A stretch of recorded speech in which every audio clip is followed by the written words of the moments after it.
दोस्तों, बिहार प्रखंड सांख्यिकी पदाधिकारी भर्ती 2025 ऑनलाइन आवेदन शुरू। आप में से कौन कौन इस फॉर्म को भर सकते हैं, चलिए आप सभी फुल डिटेल्स देखिए। सब्जेक्ट का क्या कुछ है, कंडीशन, आवेदन शुरू हो गया है तो चलिए आप सभी फुल प्रक्रिया देखिए। और डॉक्यूमेंट क्या कुछ लग रहा है, पेमेंट, सभी चीज़ों के बारे में आपको फुल डिटेल्स बताने वाले हैं। सबसे मेन है दोस्तों गलती आपको भूल से भी नहीं करना है। इस बार बहुत सारे चीज़ों में बदलाव किया गया है तो चलिए आप सभी फुल प्रक्रिया देखिए। सबसे पहले तो चलिए आप सभी बिहार एसएससी को ऑफिशियल वेबसाइट पर, और दोस्तों आप लोगों का ग्रेजुएशन में कौन सा सब्जेक्ट है आप सभी कमेंट करके ज़रूर बताइए। चलिए यहाँ से आप सभी देखिएगा तो सूचना पट नोटिस बोर्ड पर क्लिक करना है आपको बिहार एसएससी का ऑफिशियल वेबसाइट पर आने के बाद। और देखिएगा तो सबसे टॉप में ही लिंक दिया हुआ है, तो ये लिंक देखिएगा आपसे काम करना शुरू हो गया है। कुछ घंटा पहले देखिएगा तो काम नहीं कर रहा था सही तरीके से, लेकिन अब ये काम करने लगा है। तो चलिए यहाँ से आप सभी फुल प्रक्रिया देखिए। यहाँ पर देखिएगा लिंक पर आपको क्लिक करना और 1-2 मिनट का वेट कर लेना। अभी देखिएगा तो बहुत सारे लाखों में छात्र लिंक को ओपन कर रहे हैं, इस कारण से यहाँ पर देखिएगा तो सही तरीके से अभी वेबसाइट काम नहीं कर रहा है।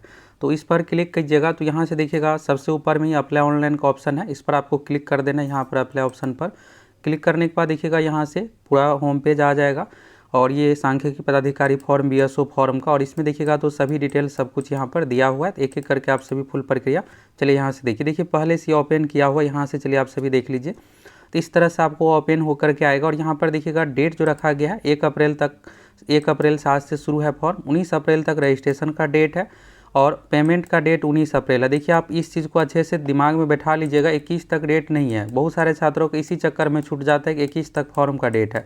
रजिस्ट्रेशन आपका सिर्फ 19 तारीख तक होगा और पेमेंट भी 19 तक ही होगा। 21 तारीख तक आप फॉर्म को सबमिट कर सकते हैं।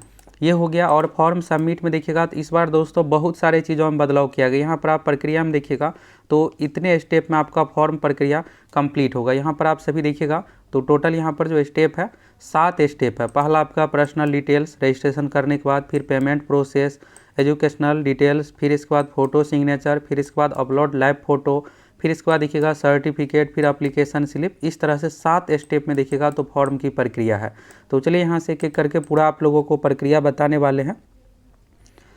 यहाँ पर आपको सबसे पहले रजिस्ट्रेशन करना है तो थोड़ा नीचे आइएगा तो यहाँ पर देखिएगा हेल्पलाइन नंबर दिया हुआ है वेबसाइट पर, तो कुछ भी इशू होने पर यहाँ पर आप कांटेक्ट कर सकते हैं।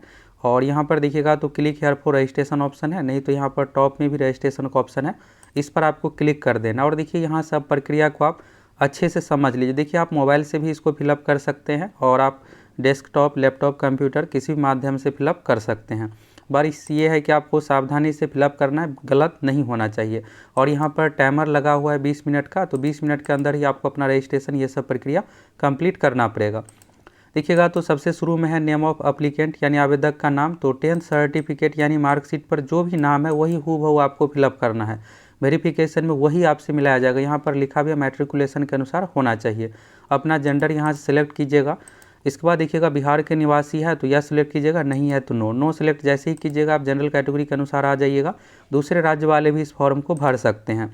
अब बिहार से आते हैं तो जो भी कैटेगरी आपका है EWS, BC, BC, अब देखिए यहाँ पर अगर आप PCBC सिलेक्ट कीजिएगा तो फिर यहाँ पर आपसे creamy layer, non creamy layer के बारे में यहाँ पर पूछा जाएगा। तभी थोड़ा वेबसाइट स्लो है इसलिए यहाँ पर टाइम लग रहा है। फिर इसके बाद देखिएगा अगला प्रोसेस यहाँ पर जो है दिव्यांग को लेकर है। फिर इसके बाद देखिएगा यहाँ पर तो सरकारी सेवा में यानी अगर आप बिहार सरकार के अंतर्गत जॉब में है तो उससे रिलेटेड डिटेल्स सभी चीज़ों को लेकर यहाँ पर डिटेल्स मांगा जा रहा है। तो देखिए यहाँ पर जैसे यहाँ पर BC सेलेक्ट किए तो अब यहाँ से देखिए, अब देखिएगा इसमें क्या है कि अभी ही आपको अपना कास्ट का डिटेल्स सब कुछ यहाँ पर ले लिया जाएगा। BC कैटेगरी के अंतर्गत जितने भी कास्ट है यहाँ पर सबका डिटेल्स है। अगर आप EWS सेलेक्ट कीजिएगा तो EWS में आरक्षण आर्थिक आधार पर है तो उसमें कास्ट का ऑप्शन नहीं आएगा। तो जिस भी कैटेगरी से आप आते हैं BC, EBC अपना कन्फर्म होकर के आपको फिलअप करना है और आपको बिल्कुल फॉर्म जो है सावधानी पूर्वक फिलअप करना है। तभी देखिएगा वेबसाइट शुरू ही हुआ है इसलिए यहाँ पर इशू आ रही है और कुछ देर में ये सॉल्व हो जाएगा। कल से आप बिल्कुल स्मूथली फॉर्म को भर पाइएगा। तो अभी आपको ट्राई नहीं करना है, कल से आप ट्राई कीजिएगा। अभी पता चले कि आपका पेमेंट कीजिएगा और पता चला कि पेमेंट आपका कट हो गया, रजिस्ट्रेशन सक्सेस, ये सब चीज़ें नहीं हुआ तभी इशू आएगा। तो पहला चरण देखिएगा इसमें रजिस्ट्रेशन का है। फिर जब आपका रजिस्ट्रेशन हो जाएगा, अब देखिए यहाँ पर और भी चीज़ों के बारे में जैसे दिव्यांग हो गया, ये सब चीज़ें आपको यहाँ से सिलेक्ट करना पड़ेगा। फिर इसके बाद देखिएगा अगर आप सैनिक है तो यह सिलेक्ट कीजिएगा। यह सिलेक्ट करने पर आपको डिटेल्स देना पड़ेगा। बिहार सरकार के अंतर्गत जॉब में है, और कॉन्ट्रैक्ट वालों को देखिए अगर आप बिहार सरकार के नौकरी में संविदा कर्मचारी के रूप में काम किया है तो यह सिलेक्ट कीजिएगा। ये सब डिटेल्स है, और यहाँ पर सेवा काल का अवधि। इसके बाद देखिएगा यहाँ पर एक और मेन चीज़ है, बिहार सरकारी कर्मचारी के बाद प्रयास हो। देखिए यहाँ पर जो गवर्नमेंट जॉब में है तो उसके लिए लिमिट रहता है, तो यहाँ पर देखिएगा इस तरह से 0 से लेकर के 5 तक यहाँ पर लिमिट है। तो जो भी आपका लिमिट है, पहला, दूसरा, तीसरा, उस अनुसार आपको सिलेक्ट करना पड़ेगा। अगर इसको लेकर आपको डाउट है तो कमेंट कीजिए, आप लोगों को क्लियर कर देंगे। अगर आप सरकारी सेवा में 3 साल पूरा कर लिया तो यह सिलेक्ट कीजिएगा। फिर इसके बाद अपना मोबाइल नंबर, ईमेल आईडी देना है। देखिए मोबाइल नंबर, ईमेल आईडी बिल्कुल सावधानीपूर्वक दीजिएगा, और डेट ऑफ बर्थ यहाँ से आपको अपना देना है, ये सब बिल्कुल सावधानीपूर्वक। इसके बाद कैप्चा दीजिएगा, फिर इसके बाद सेव एंड कंटिन्यू पर क्लिक कीजिएगा। फिर से एक बार कन्फर्मेशन आएगा, कन्फर्मेशन होने के बाद आपका रजिस्ट्रेशन हो जाएगा। और रजिस्ट्रेशन देखिएगा इस बार तो 12 से शुरू है, इस तरह से 120000 इस तरह से शुरू है। यूज़र आईडी पासवर्ड आपको स्क्रीन पर भी दिख जाएगा, मोबाइल पर मैसेज के माध्यम से भी आ जाएगा। अगर आपको नहीं प्राप्त होता है तो यहाँ पर देखिएगा एक फॉरगेट का भी ऑप्शन दिया हुआ है। जब आप होम पेज पर आइएगा तो फॉरगेट का ऑप्शन है, यहाँ पर देखिएगा लॉगिन का ऑप्शन है, फॉरगेट रजिस्ट्रेशन नंबर पासवर्ड का है। तो जब आपको रजिस्ट्रेशन नंबर मिल जाए तब आपको लॉगिन करना है। तो लॉगिन वाले ऑप्शन पर जब आप क्लिक कीजिएगा तो क्लिक करने के बाद यहाँ पर इस तरह से आएगा।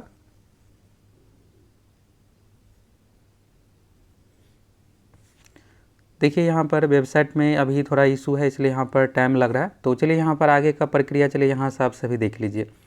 देखिए जब आप लॉगिन कीजिएगा तो यहाँ पर आपके सामने जो है 1 2 3 4 5 6 7 टोटल 7 स्टेप में इस बार की फॉर्म की प्रक्रिया कंप्लीट है। फिर इसके बाद देखिएगा तो आपको डिटेल्स इस तरह से सभी डिटेल्स देना है। रजिस्ट्रेशन नंबर देखिएगा तो 1 to 5 से इस बार इस तरह से शुरू है, और ये अलग अलग डिजिट में 10-12 डिजिट का है। तो सबसे पहला चरण देखिएगा पर्सनल डिटेल्स है, पर्सनल डिटेल्स आप दीजिएगा। फिर इसके बाद आपका पेमेंट प्रोसेस होगा। ये कब का है तो शुरू में आपको रजिस्ट्रेशन करने के बाद लॉगिन कीजिएगा, तब आपको ये सब प्रक्रिया करना है। फिर अगला डिटेल्स देखिएगा एजुकेशनल डिटेल्स है, फिर है फ़ोटो सिग्नेचर, फिर इसके बाद है upload live photo, upload certificate. Certificate में आपको 10th का, 12वीं का। इसके बाद देखिएगा NCL EWS जो भी आपका कास्ट से रिलेटेड डॉक्यूमेंट है। इसके बाद देखिएगा ग्रेजुएशन का मार्कशीट या फिर मूल प्रमाण पत्र, ये सब डॉक्यूमेंट आपको अपलोड करना पड़ेगा। अब देखिए आप में से बहुत सारों का ये है कि सर जी मेरे पास मूल प्रमाण पत्र नहीं है तो क्या प्रोविजनल से भर पाएंगे। तो देखिए जब इस तरह की भर्ती आती है तो प्रोविजनल से मैक्सिमम स्टूडेंट भरते हैं, क्योंकि तुरंत मूल प्रमाण पत्र ग्रेजुएशन वाला मिलता नहीं है, इसलिए यहाँ पर। इसके बाद देखिएगा लास्ट में एप्लीकेशन स्लिप। तो देखिए जब आप सभी लॉगिन कीजिएगा यहाँ पर तो देखिएगा यहाँ पर रजिस्ट्रेशन नंबर पासवर्ड से आपको लॉगिन करना है। तो लॉगिन करने के बाद फिर अन्य डिटेल्स आपको इस तरह से आ जाएगा। तो ये जो प्रक्रिया है दोस्तों अभी जो आप लोगों को बताया ये लॉगिन करने के बाद क्या है। और इसके बाद सबसे पहला चरण है आपको पर्सनल डिटेल्स। अब देखिए यहाँ पर पर्सनल डिटेल्स में बहुत सारी चीज़ें आपको फिलअप करना पड़ेगा। यहाँ पर आप देखिएगा तो सबसे पहला तो नेम ऑफ एप्लीकेंट, ये पहले से आपका फिलअप रहेगा, जो आप पहले फिलअप कर दिए ये पहले से रहेगा। इसके बाद फादर्स नेम, मदर्स नेम, ये सब चीज़ें आप बिल्कुल सावधानी से फिलअप कीजिएगा। नाम, पिताजी का नाम, डेट ऑफ बर्थ, इन सभी चीज़ों में आपको गलती नहीं करना है। इसके बाद बिहार के निवासी दिए हैं तो यहाँ पर डोमिसाइल सर्टिफिकेट आपको डिटेल्स देना पड़ेगा। यहाँ पर देखिएगा तो प्रमाण पत्र जारी करने की तिथि, डेट तक मांगा जा रहा है, प्रमाण पत्र संख्या मांगा जा रहा है, ये कहाँ से बना हुआ, RO के माध्यम से, CO के माध्यम से, SDO के माध्यम से, कहाँ से, जिला स्तरीय है, जो भी है। तो आपको डॉक्यूमेंट पर अपना देख लेना है, जहाँ से भी बना हुआ RO या फिर CO जहाँ से है उस अनुसार आपको देना है। इसके बाद देखिएगा कैटेगरी है तो ये सब सावधानी से फिलअप करना पड़ेगा। कास्ट, क्या आप क्रीमीलेयर से संबंधित है, तो अगर आप नॉन क्रीमीलेयर यहाँ पर सिलेक्ट कीजिएगा तभी आपको आरक्षण का लाभ मिलेगा। तो यहाँ पर यस रहना चाहिए, अगर आप नो कर दीजिएगा तो फिर UR कैटेगरी के अंतर्गत आप आ जाइएगा। तो इन सभी चीज़ों को आपको बिल्कुल सावधानीपूर्वक फॉर्म फिलअप करना है। तो यानी क्या आप क्रीमीलेयर रहित से संबंधित है, यानी नॉन क्रीमीलेयर में आपको यस करना है, तब आपको आरक्षण का लाभ मिलेगा। नहीं तो देखिएगा वहाँ पर जैसे ही आप नो सेलेक्ट कीजिएगा तो आ जाता है कि आप UR कैटेगरी के अनुसार माना जाएगा। इसके बाद अगर आप यहाँ पर देखिएगा जो भी आपका है EBC, BC, NCL, जो भी SC ST का EWS का है उसका प्रमाण पत्र संख्या, प्रमाण पत्र जारी करने की तिथि, किसके द्वारा ये जारी किया गया, ये हो गया। इसके बाद दिव्यांगता से रिलेटेड, इसके बाद देखिएगा दिव्यांग में अलग अलग तरह का डिटेल्स है। फिर अगर आप सरकारी कर्मचारी में है, कॉन्ट्रैक्ट बेसिस पर है, ये डिटेल्स आपको देना पड़ेगा। कब से जॉब में है ये आपको डिटेल्स देना पड़ेगा। और mobile number, email ID, date of birth ये पहले से यहाँ पर फिलअप रहेगा रजिस्ट्रेशन के समय जो आप डिटेल्स दी हैं। इसके बाद फ्रीडम फाइटर, अगर आपके दादाजी नानाजी स्वतंत्रता सेनानी थे उस कंडीशन में आप यहाँ पर फ्रीडम फाइटर का लाभ ले सकते हैं, इसके लिए अलग से आरक्षण। इसके बाद देखिएगा राष्ट्रीयता, इसके बाद देखिएगा कि आपके पास आधार कार्ड है तो आधार कार्ड का डिटेल्स, फिर ID प्रूफ का अलग डिटेल्स है तो ID प्रूफ में भी आप आधार कार्ड ही दे सकते हैं। इसके बाद आपको यहाँ पर पहचान पत्र प्रमाण संख्या देना पड़ेगा। इसके बाद उम्मीदवार के पहचान चिन्ह यानी आपको आइडेंटिफिकेशन मार्क्स देना पड़ेगा। और एक चीज़ देखिएगा तो यहाँ पर ये भी मांगा जा रहा है, क्या आपको किसी प्रतियोगिता परीक्षा जैसे यूपीएससी बोर्ड या राज्य यानी बीपीएससी अलग अलग तरह के परीक्षाओं से अगर आपको डिबार्ड किया गया है, प्रतिबंधित किया गया है, तो ये डिटेल्स देना है, यस कीजिएगा। तो फिर आएगा बोर्ड का नाम आपको देना है और फिर ये पूछा जाएगा कि कब डिबार्ड किया गया था, तो उसमें अलग अलग तरह का वर्ष दिया हुआ है, तो इसमें आपको नो रखना है। अगर आपके साथ कभी कोई दिक्कत नहीं हुआ है तो यहाँ पर नो आपको इसमें रखना है।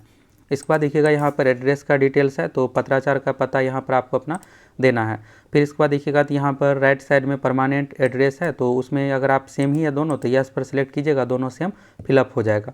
तो ये देखिएगा दोस्तों सिर्फ अभी प्रक्रिया है क्या कि पर्सनल डिटेल्स। फिर जब आप ये सबमिट कीजिएगा इसके बाद अगला चरण है पेमेंट, तो जो कि आपको पेमेंट करना पड़ेगा। और सबसे यहाँ पर देखिएगा एजुकेशनल डिटेल्स है। तो देखिए दोस्तों अभी पेमेंट को लेकर ट्राई किए लेकिन यहाँ पर पेमेंट हो नहीं पाया, तो हम आप लोगों को अगले वीडियो में इसको लेकर क्लियर कर देंगे एजुकेशनल डिटेल्स को लेकर।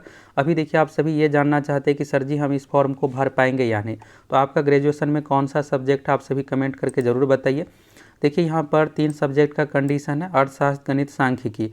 अगर आपका सब्सिडरी में भी ये सब्जेक्ट मैच हो रहा है तो आप इस फॉर्म को भर सकते हैं। यहाँ पर देखिएगा पास कोर्स के रूप में उक्त विषयों से स्नातक की डिग्री या पूरक विषय सब्सिडरी वाले भी अगर है तो आप इस फॉर्म को भर सकते हैं। तो देखिए अभी आप ट्राई नहीं कीजिएगा रजिस्ट्रेशन ये सब प्रक्रिया का, कल से ट्राई कीजिएगा। अभी वेबसाइट में बहुत इशू है, पेमेंट में पता चला कि आपका पेमेंट कट हो गया और सक्सेस नहीं हुआ। और देखिए अगले वीडियो में जब यहाँ पर पेमेंट सक्सेस हो जाएगा तो फिर आपको educational details, photo, signature, lab photo, full प्रक्रिया आप लोगों को बता देंगे। मेन ये है दोस्तों कि इस फॉर्म में आपको किसी प्रकार का गलती नहीं करना है। इस बार बहुत सारी चीज़ें मांगा जा रहा है, उसी अनुसार आपको सावधानीपूर्वक फॉर्म फिलअप करना है। और आपका ग्रेजुएशन में कौन सा सब्जेक्ट है आप सभी कमेंट करके ज़रूर बताइए।